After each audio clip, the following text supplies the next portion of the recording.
Want your blog post to rank higher on Google? We've got you covered. In this video, we're diving into advanced steps to SEO optimize your blog post for more traffic and success. Step 1. Comprehensive keyword research. Use tools like Google Keyword Planner and SEMrush to find your primary keyword and related long-tail keywords. Analyze search volume and competition to choose the best keywords. Next, create an SEO-friendly title and URL. Keep your title under 60 characters with your main keyword at the beginning.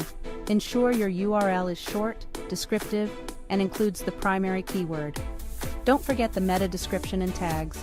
Write an engaging meta description under 160 characters with your keyword. Use relevant tags to categorize your post and improve discoverability. Step 4. Use headings and subheadings. Structure your post with an H1 title, H2 for main sections, and H3 for subsections. This helps Google understand your content and improves readability.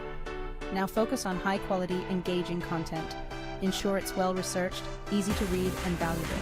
Use your primary keyword naturally and aim for over 1,500 words to provide in-depth information. Optimize your images and media. Add descriptive alt text with keywords, compress images for faster loading, and use relevant videos and infographics to enhance your content. Include internal and external links. Link to other relevant posts on your site and credible external sources to boost your SEO and provide additional value to readers. Make sure your blog is mobile-friendly and loads quickly. Use responsive design and optimize your site's speed to improve user experience and ranking. And that's it. Follow these advanced steps to rank higher on Google and drive more traffic to your blog. Don't forget to subscribe for more SEO tips and tricks.